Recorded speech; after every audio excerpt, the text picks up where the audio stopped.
เอาไม่เอาในยาวไม่เอาเอาตัวห้องตัวเอาห้องในช่วยห้องในช่วยไปเอาไม่เอาในยากี่ยาจะเอาห้องน้ำเอาเอาอ่านใกล้ที่หรือจะหลังห้องเอาแล้วสูนลงไปแล้วกี่ไอ้อันกี่จะกันการเดินประกวดให้จะกัน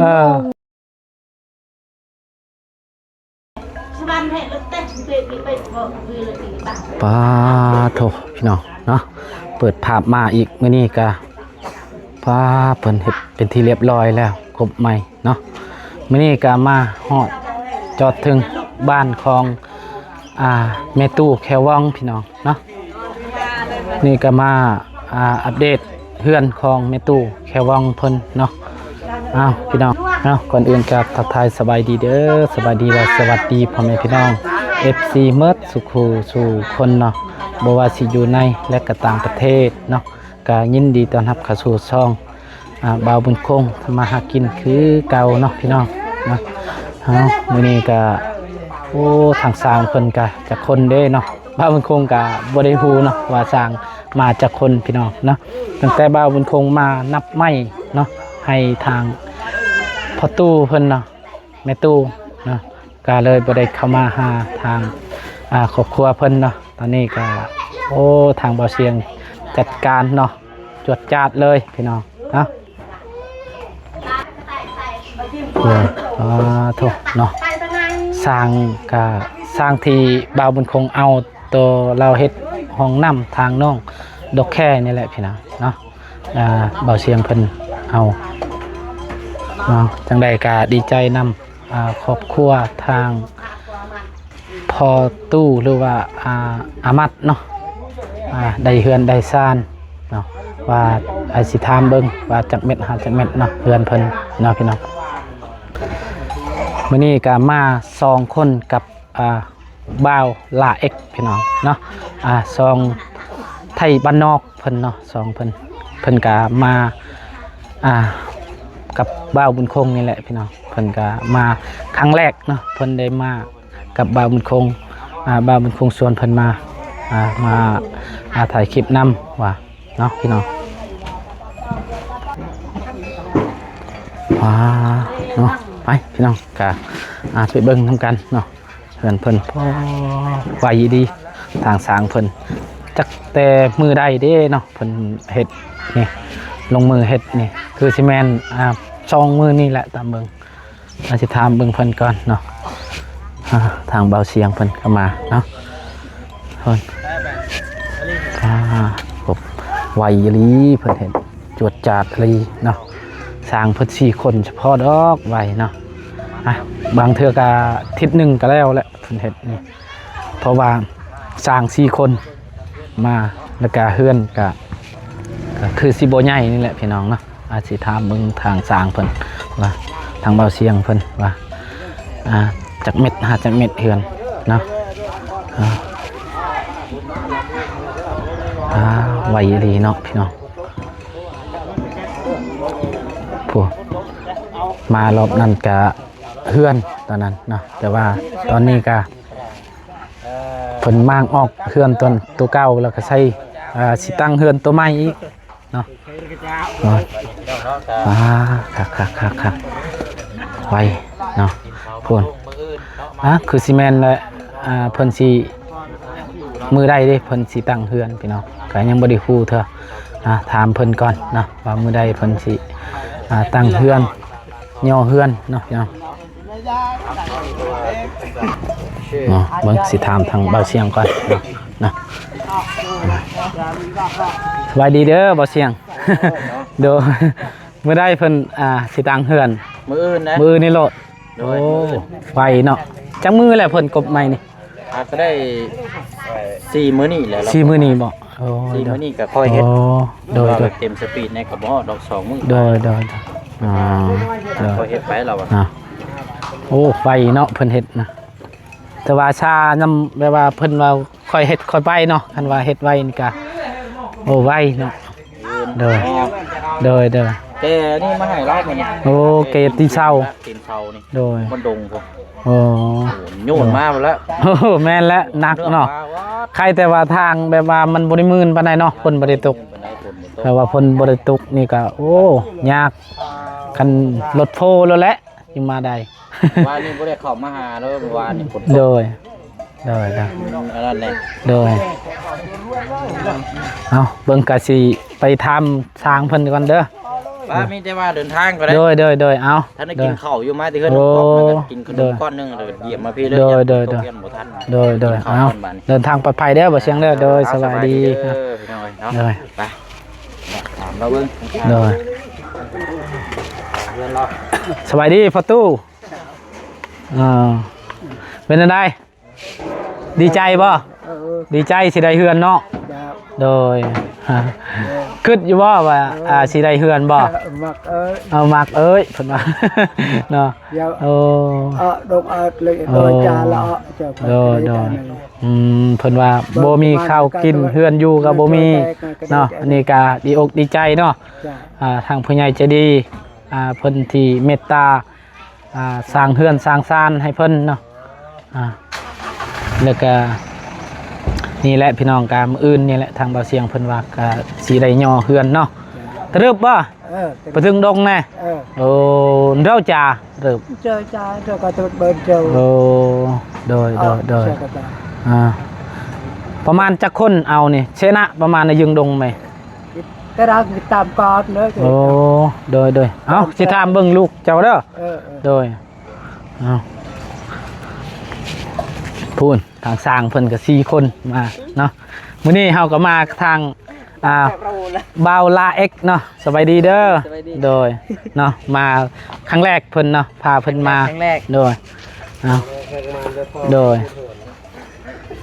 มาเบิ่งสร้างนี่แล้วสร้างเห็ดเหือนนี่ โดยโอ้ไฟ มี เพิ่น สร้างใหญ่นี่ ใหญ่ดีมีสร้างเก่าเนาะสบายดีเด้อสบายดีน้องโดยเป็นอะไรเดี๋ยวนี้คือว่าได้งานตลอดแล้วเดี๋ยวนี้เนาะจังไดก็ดีใจนำเด้อโดย แต่ย้อน จัก คงนี่แล้วได้ก็แต่ย้อนเป็นคงนี่แล้ว จักมาจักมือแล้วใดอันน่ะเฮ็ดนี่โดย ไป4มื้อนี้ 4มื้อนี้เนาะ แม่นมื้อที่4มื้อที่4เป็นมื้อนี้ มื้อที่4เนาะเฮาก็บ่ได้เข้ามาเลยเฮาบ่ได้เข้ามาหาโทรหาเจ้าบ่ได้รับสายคิดว่าเจ้าบ่ได้เฮ็ด ใส่สิบ่ได้ครับ เจ้าจะเบิ่งเอาแต่ชับเจ้า เนาะ เพิ่น โทรหาตอนใดกี่นี้บ่ โดยก่อนเฮาสิมานี่แหละโทรหาว่า เด้อละปะได้ถม บ่มื้อนี้เนาะ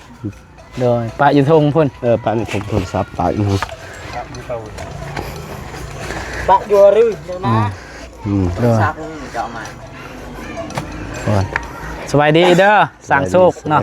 โอ้เพิ่นก็มาตลอดเนาะ เพิ่นก็มีงานตลอด โดย ไปอยู่คู่งานรถเพิ่นไปนำเฮา แม่นแหละเนาะ เพิ่นดุเลยเพิ่นจะเป็นคนดุเลย ได้ก็ดีใจนำที่ได้งานเนาะ โอ้ย เพราะว่า ดีใจได้งาน โด นำ ยเบิ่งไปถามเพิ่นก่อนเด้อสบายดีเด้อโดยอ้าวลืมแล้วเลยชื่อนั่นใดก็ขอลืมเลยอามัดเนาะโดยบ่าวมัดเนาะมื้อได้สิย่อเพื่อนมื้ออื่นบ่ มื้ออื่น กินหยังมื้ออื่นนี่ ใช่เลยสิหยัง โดย ซื้อปลาว่าซั่น กระดาษมันชื่อเรือไหนจะเป็น ห้านตามเบิ่งก็มีแต่อันนั้นเนาะ กันแหละ หรือว่าทางเบาเสียงบ่ชื่อ บ่ฮู้ โดยจักคนย่อมื้ออื่นนี่บอก ลายละ ลายบ่ เสามันหนัก ประมาณจักคน ประมาณ20คน 20คน ที่โต โดยโดย การลำตาเราเต้สิดังไปเลย เป็นจังได๋รู้สึกดีใจบ่ โดย โดย ตื่นเต้น ตุปราอันเจ้าแค่ชาติประกัน ไหวเนาะเพิ่นเฮ็ดเนาะ โดย หมดเลยเพิ่นกบใหม่พี่น้องมีแต่มื้ออื่นเพิ่นแหละสิลุ้นนำกันเนาะเพื่อนส่งแบบได้ส่ง มาแล้วจะมอง แบบไหนบ่หลังคาอันเนาะเนาะตา หลังคารุ่นเลย โมเดิร์นหรือว่าเป็นไงแบบไหนบ่เออ คือเฮือนอันน่ะไอตะโลอันบ่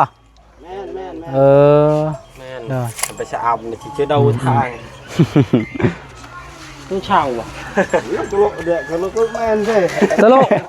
คนบ้านสะทึมเด้ออืมจักแม่นหาจักแม่นนี่ 4-5 4-5 4-5 โดย ถ้าของเบียร์ ก็ประมาณจักมื้อเจ้าเฮ็ดนี่ได้บ่ประมาณอาทิตย์นึงไปทิศตามเช้าแล้วยังอาทิตย์ไปโดยแล้วก็เช้า โดย ไปกรอตามเอาเข่าตา โดย อ๋อกันปลา เฮ้ยทางแม่ตู้ นาราขึ้นมาตาเตะ สบายดีแม่ตู้บันชวนบันชวนเนาะนะความรู้สึกบนดง พระเจอ พี่น้องก็ให้ทางประตูเพิ่นใส่เสื้อก่อนบ่กล้าปานใดเดี๋ยวนี้เนาะซองมันYouTube กด YouTube เดี๋ยวนี้มันก็บ่คือเก่าแล้วพี่น้องเนาะ bây giờ rồi đây là giá thù โดย chân đập bò ta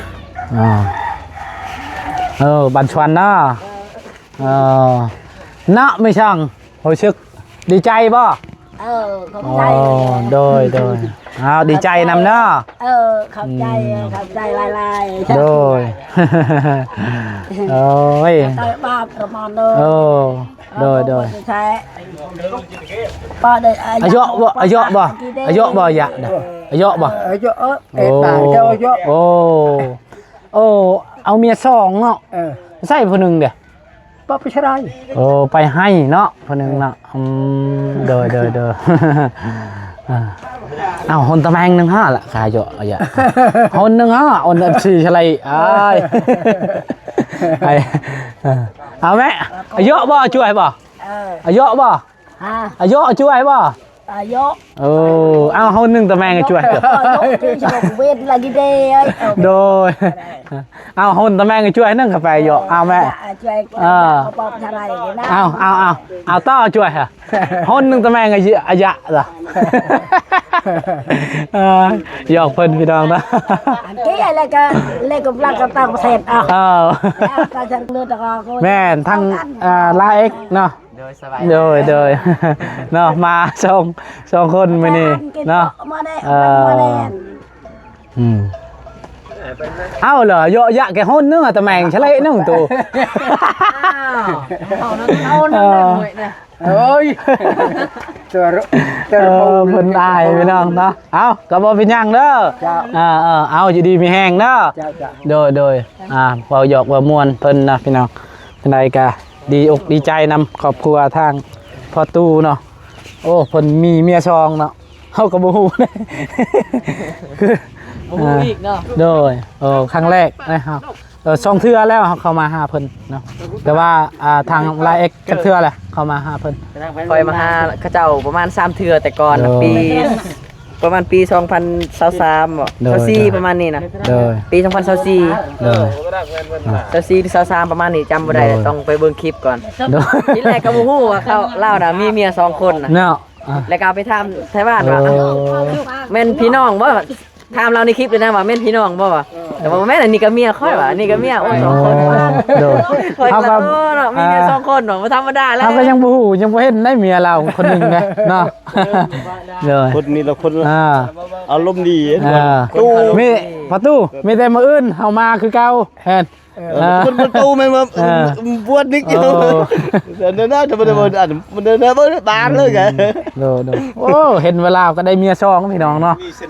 มีเสน่ห์เมื่อโยธามันก็เป็นรถสังกัดบ่เลยบ่นำไปในระยะนี้บานะเลยต้อยบ่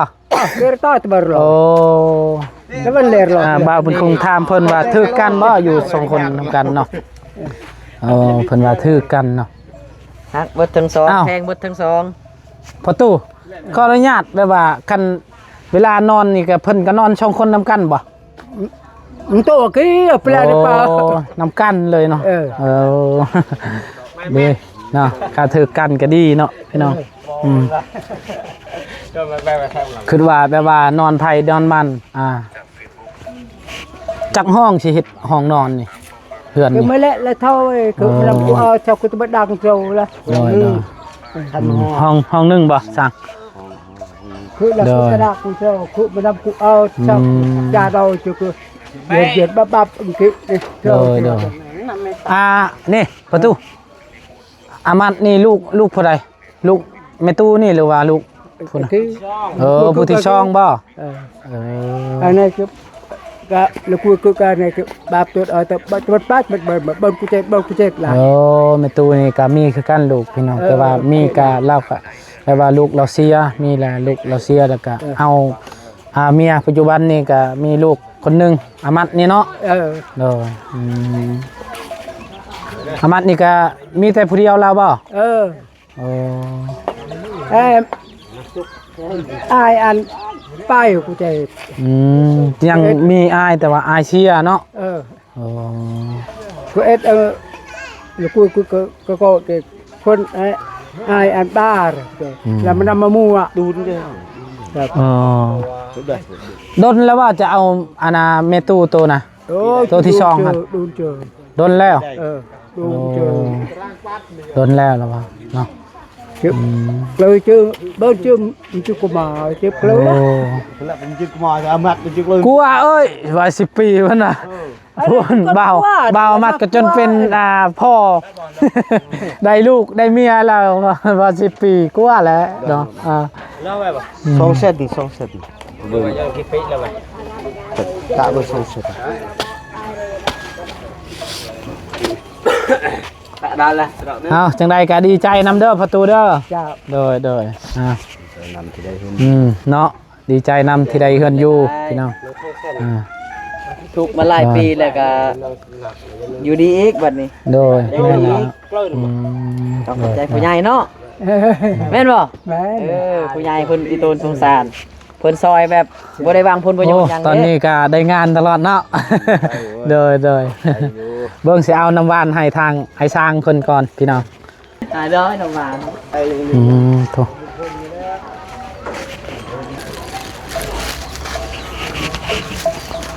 น้ำหวานให้ไอ้สร้างเพิ่นกินก่อน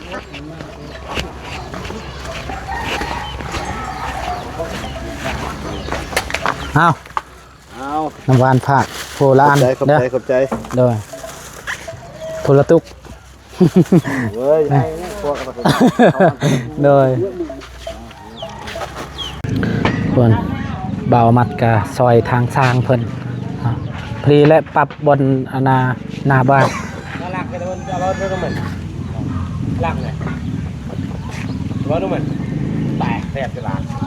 มื้อนี้บ่ได้ไปใส่บ่มัน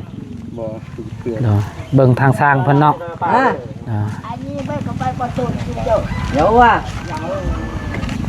เจอเอียนตูนhamบนดงทำไมจังhamป้าเอียนตูนป้านั่งบนดงเจอเด้อลงทำไมเอ็น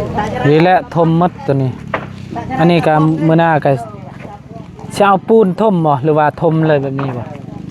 ไม่ได้ยิงไปบนเลยเราพวกเขาเราใช้เขา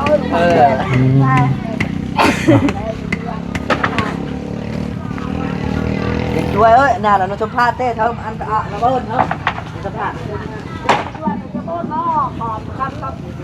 พี่ทางสร้างเพิ่นครบไหมมื้อนี้ก็แล้วปะครบไหมนี่แล้วเลยเด้อ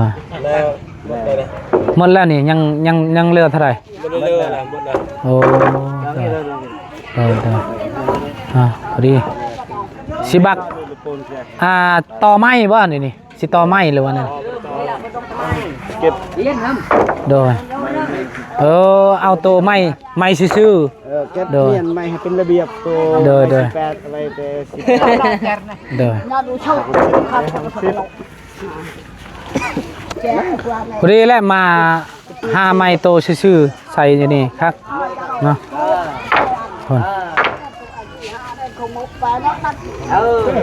งามโอ้บรรยากาศมื้อนี้พี่น้องอากาศแดดอีกพี่น้องเนาะคักอยู่มื้อเช้านี่ก็ฝนตกพี่น้องเนาะนี่ก็แดดอีกครับ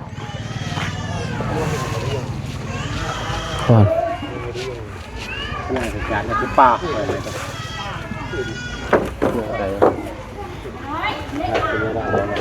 ก็ออกมาอัปเดตเฮือนชานเพิ่นเนาะ